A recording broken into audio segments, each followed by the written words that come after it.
Good afternoon, everybody.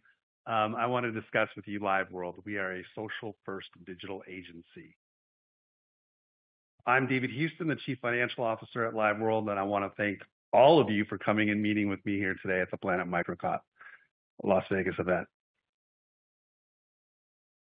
We'll do a little housekeeping. So here's our safe harbor statement in case anything might be misunderstood.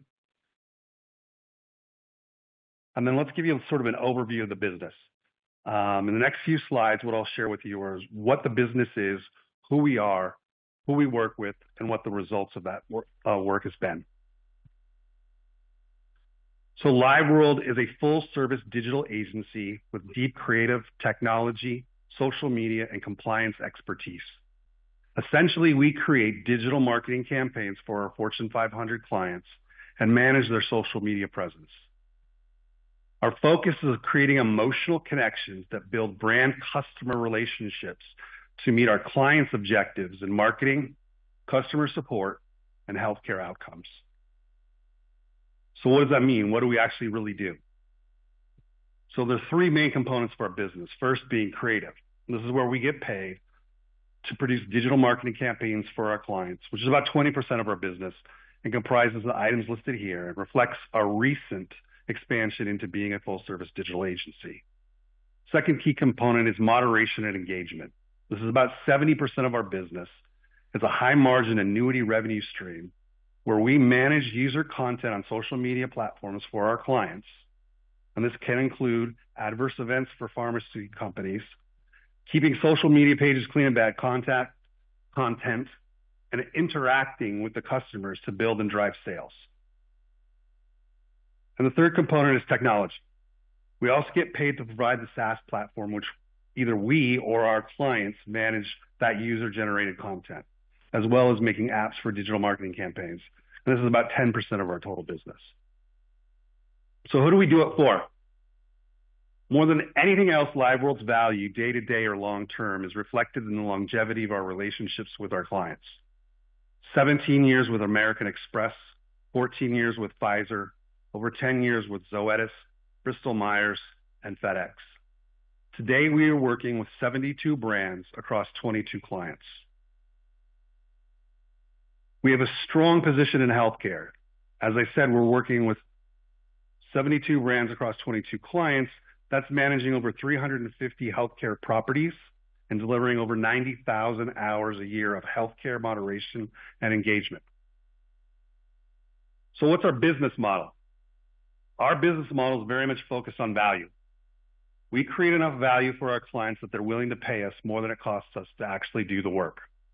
That seems like a very basic and obvious business model, but if you look across the digital social landscape, there aren't too many companies that say that they're doing this. That valuable relationship that we have with our clients enables us to maintain strong gross margins. Our revenue mostly consists of annuity streams, annual repeating contracts for moderation and SaaS. Again, that's about 70% of our total revenues. Even our digital agency work is mostly ongoing retainer work that repeats year to year. It's not a one-off project.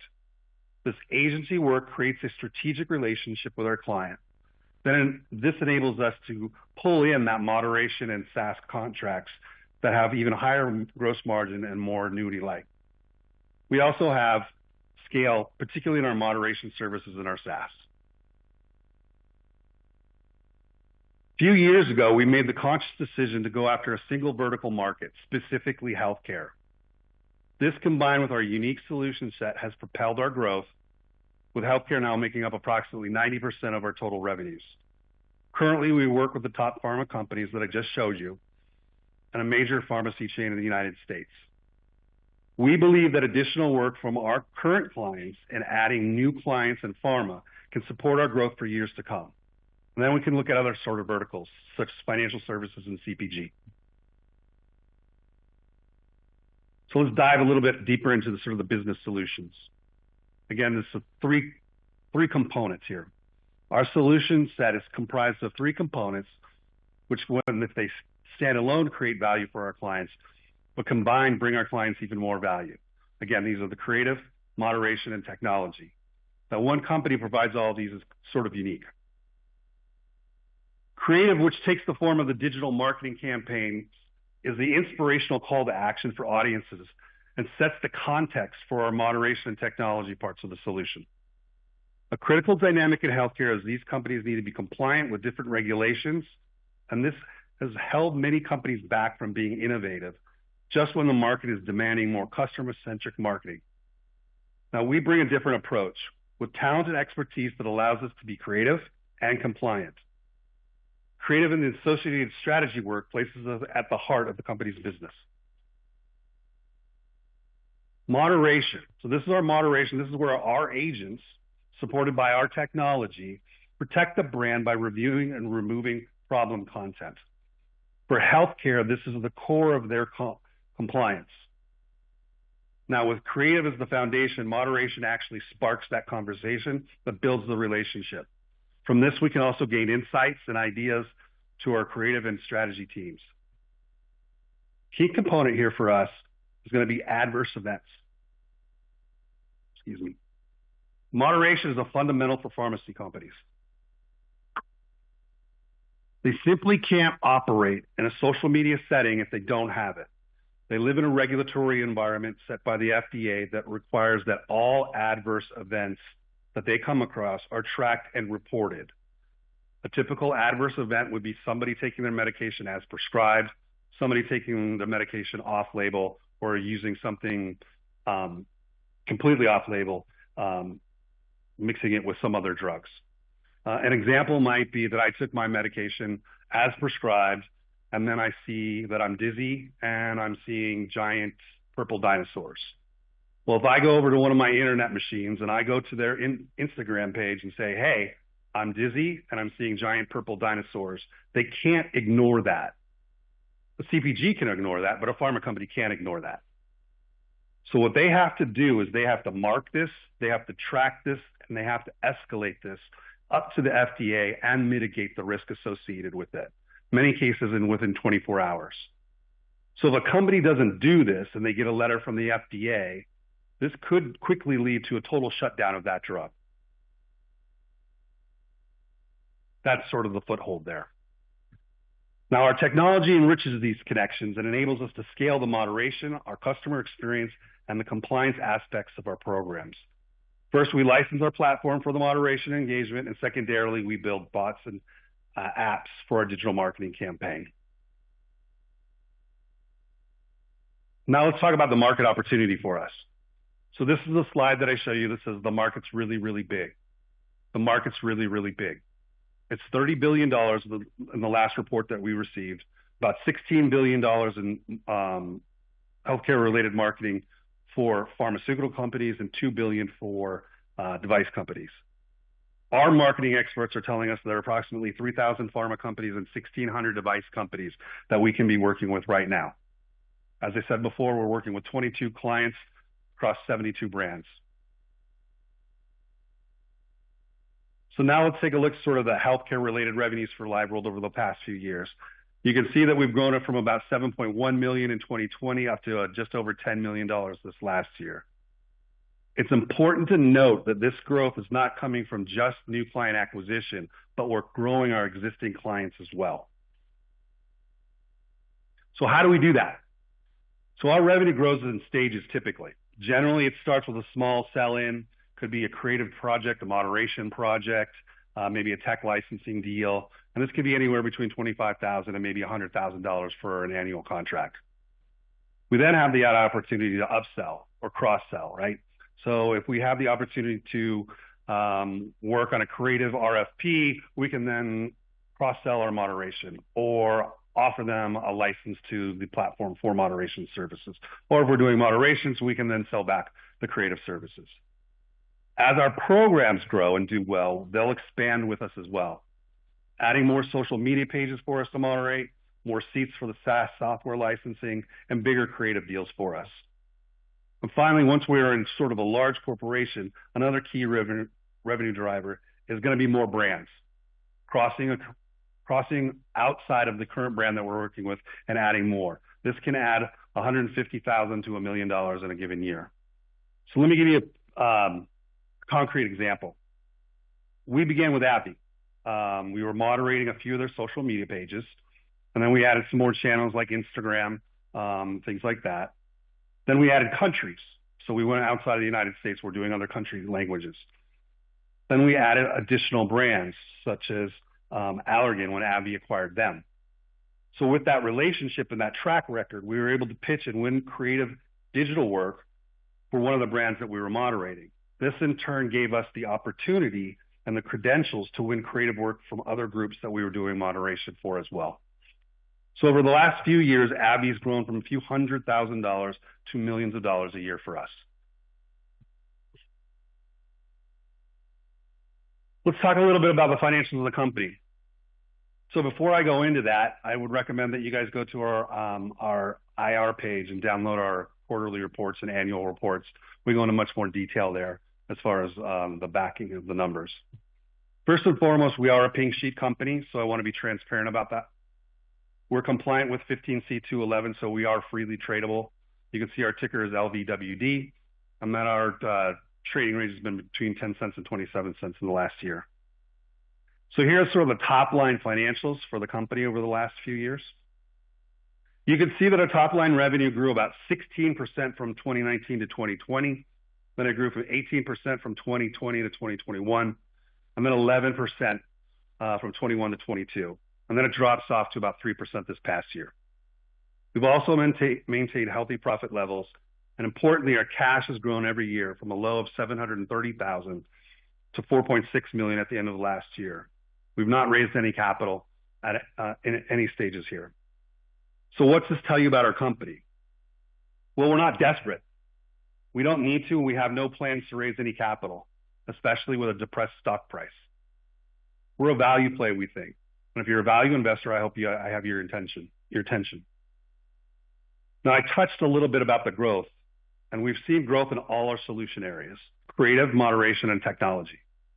This growth is good, but it's not been great. We as a management team look at our growth and feel it needs to be better, much better. So not 3% and not 11%. It needs to be much higher. So we're making the necessary investments in the company to see material top-line growth.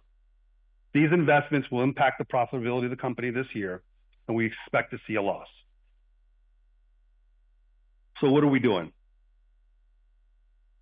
I just discussed how we had good growth, but not great growth. What we're doing is we're planning to invest about $1 million in initiatives to add new revenue streams, increase our marketing presence, and as we do this, we expect our ongoing business to grow and be profitable, while the investments will result in a net loss for the year. These investments began late last year and will continue through the end of this year, and are intended to set the foundation for future growth with the company. So where are we doing this? Well, right now we're looking to open up new related market segments such as pharma, OTC, so expanding outside of RX and rare diseases, and then gaining a foothold in medical devices. Additionally, we're adding new solution sets. We're expanding our compliance solution. This manages the pharma company's adherence to the Food and Drug Administration regulations in the course of their delivering their digital and social media marketing. We're also looking to add media management. As a digital and social media marketing agency, we create and manage advertising programs for our clients, and we manage as we also place their media. So we're looking to add the media buying as part of the services we provide as well. And finally, we want to increase our spending to communicate our story to a larger, more robust audience.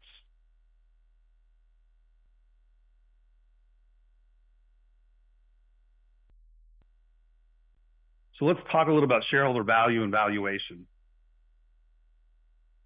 I know some investors don't like to hear management say that they're undervalued, so I'm not going to say that to you guys today. But if you'll indulge me a little bit, I'll touch on some of the current fundamentals. When you look at a comparable services company, a conservative valuation metric could be 2 to 3 times forward-looking revenues. Now, we don't provide that sort of guidance currently, but if you look at our trailing information at $11.5 million in revenue, positive net income over the last 4 years, and over $4.6 million in cash at the end of 2023, with no debt, we don't even reach 1 times. We're at 0.8 times revenue. Our goal is to bring the valuation in line with our actual value by continuing to deliver unique value to our clients, growing in revenue, and now communicating our story to the investment markets. So what does a shareholder path of value and liquidity look like? Well, a few years ago, we made a conscious decision to focus on healthcare and to expand into a full-service digital agency. Before coming back to the investment community, we wanted to demonstrate the value of those decisions. We wanted to show that we could grow the revenue and be profitable. Now that we've done that, we're stepping up our investor communications. We're looking to re-engage with the investment community in 2024, and when the time's right, we'll look to move up to the OTC or NASDAQ with full SEC compliance. We'll continue to grow our current market segments and add new ones, and we will also look for growth through acquisitions if possible. So I'll run you through a few of the highlights from today, and then I'll open up for any questions for you guys. So we've got a strong client base, primarily Fortune 500. Long-term client relations, one for 17 years, a number from 6 to 14 years. We've got a proven business model, key digital marketing services and technology. We've got a recent track record of growth and profitability, and we've got a great opportunity. Again, that big market that I just showed you. We have primarily recurring revenue streams, annuity streams, repeating contracts year after year. Again, that's about 70% of our total revenues. And we've got a very strong balance sheet with cash, great receivables, great clients, and zero debt. And now I'll open up for any questions. Sure.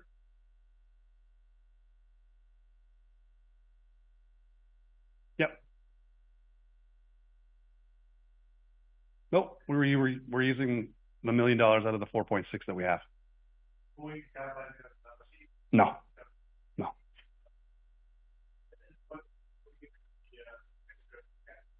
Extra cash? Yeah, we're going to run the business.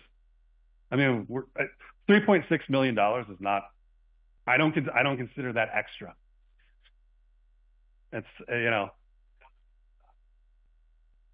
So the stock has typically been for the last year. Let me see if yeah. So I think I had a slide.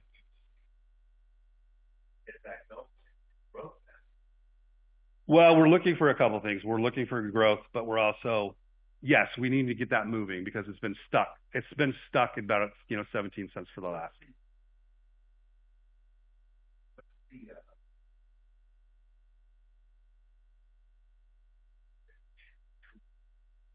So total outstanding shares is 45.6 million, fully diluted to be about 72 million.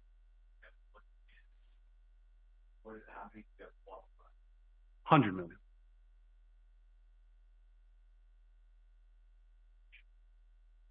What do you mean? What's on the shelf? There's nothing on the shelf. We are not an SEC compliant company, so we are a pink sheet company. Yeah. We're not interested in raising capital at 17 cents. I mean, $5 million would take. I mean, so the idea is that we're going to bootstrap this thing. We're going to build it. That's how we built this thing, right? So we went from $730,000 cash in 2019. Now we've got 4.6. Yeah. We're going to spend some of that to grow the business, but we're not going to spend all of it. We're not going to put ourselves into a position. What we're looking for is to find new investors in the company because we have a sort of liquidity issue, right? If you look at our trading is very sporadic at best. Why wouldn't you say about the OTC? It's expensive. I mean, it's not a good use. It's not a good use of cash.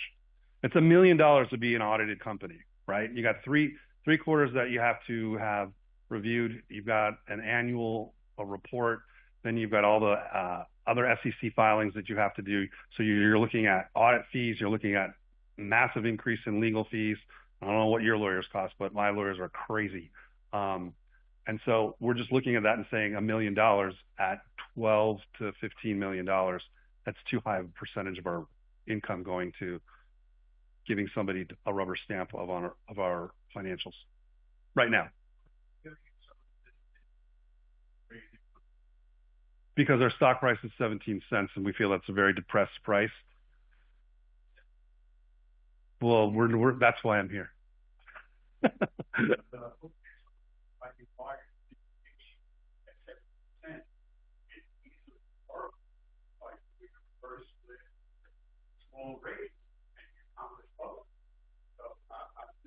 I would agree with you if I thought we felt we had a big enough audience that wouldn't be meaningful at this point in time. The idea is that we need to increase the audience right now. That's our belief. I mean, if you look at the shares traded, we just went from 17 cents to 13 cents because somebody threw out 100 shares. I mean, it's as you can see, I have a lot of white hair, and those actions have caused it. That is true. Thank you.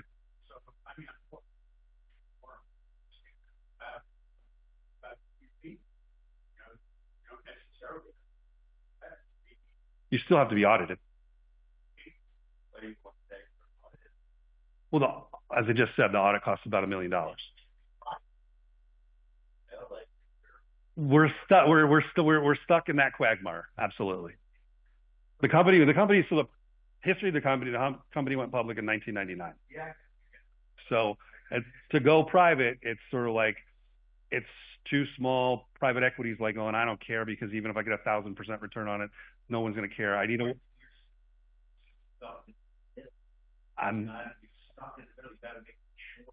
You got to say, I'm going to go and give this public market a workout. I'm going to understand it. I have to learn a little bit of it. But you have to take that money and get it. You got to do it. I don't know. It's cheaper. No. Just we just made the conscious decision to focus on that particular healthcare sector. So I think you should potentially, while you're at this conference, go to a couple of the accounting and have a sit down and just say, look, if I wanted to do it, what's your price? You mean like Markham, who's already our tax accountants?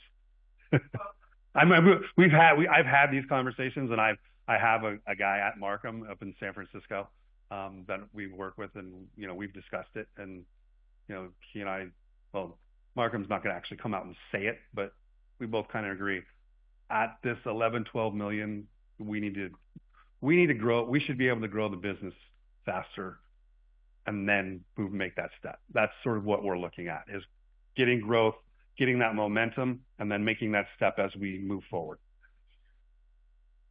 Approximately 4,000.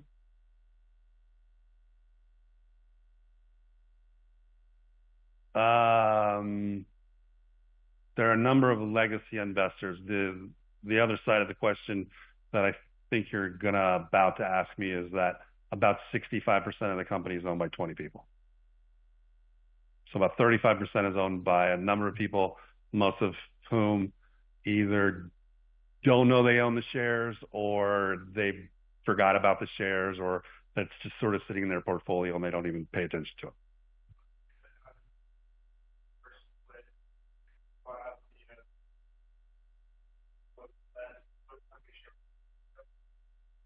1,000 to 1 would.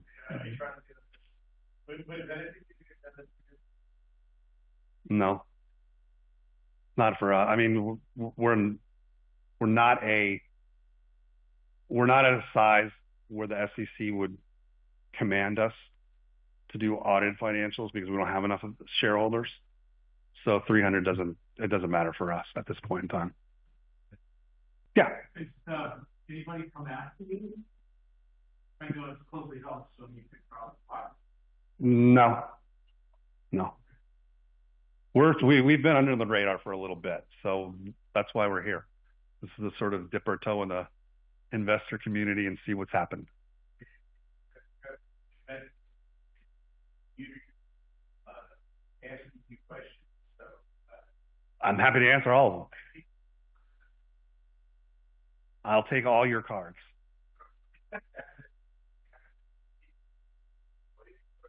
Well, it's primarily a service-based company, so yes, it would be the people, and then it's also the platform, the SaaS platform that we use to manage that moderation for our clients.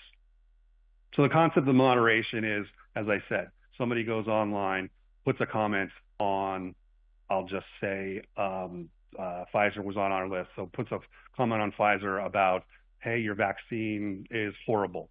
So we manage that and we take care of that, and we can either have canned responses or we have responses, and we manage that 24/7 for them. All their platforms, all their social media platforms. So the newest platform that we're getting a lot of attention from is actually TikTok, which may be shut down in the next month or so. To use what? No, our platform actually aggregates it from all the different platforms, so it can aggregate, from Instagram and Facebook, TikTok, whatever, and it aggregates it all into one place, and then they can say, okay, I'm gonna, these responses are okay. They get a checkbox, they stay up, or somebody said something that's very inappropriate and they come down, or as I said, I see purple dinosaurs, in which case somebody's gonna give me a call.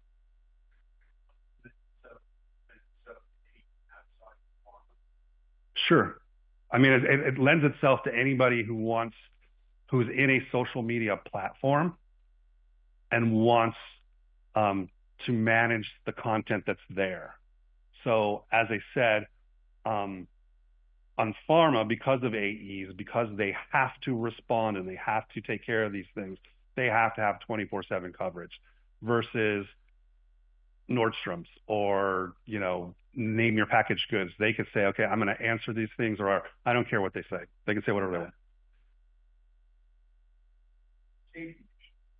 We haven't run into that. I mean, that's something, as I said, 3,000 pharmaceutical companies, 1,600 device companies. As I tell my sales and marketing team, I don't think that we've cornered the market. So let's go tackle these guys because we've got. Yep. So the pharmaceutical company is going to actually, it depends upon what it is. If it's a red rash like that, they're probably we're going to take it, we're going to escalate it, and somebody either within our team or within the pharmacy company is going to contact you to find out what's actually going on, if we can. Yeah. Yep. So we would address you directly. Now, if you say something ludicrous or something, it depends. It depends upon. Yeah. So the basic model would be, okay, we're going to look at something and we're going to say, this is okay, this is not okay. Another model would, as I said, we're going to engage. So we're going to respond to them. Now, we may have some canned answers that they gave us, or we may create the answers from our moderator group.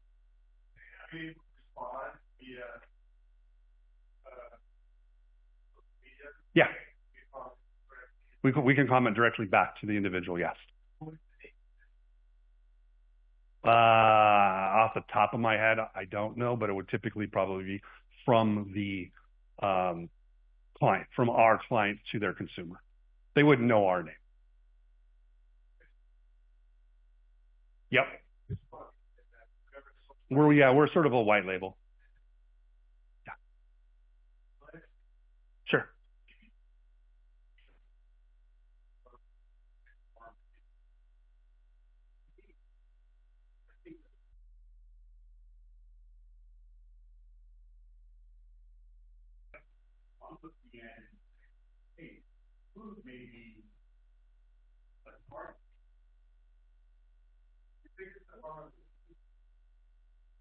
We have not publicly disclosed that, so I can't disclose.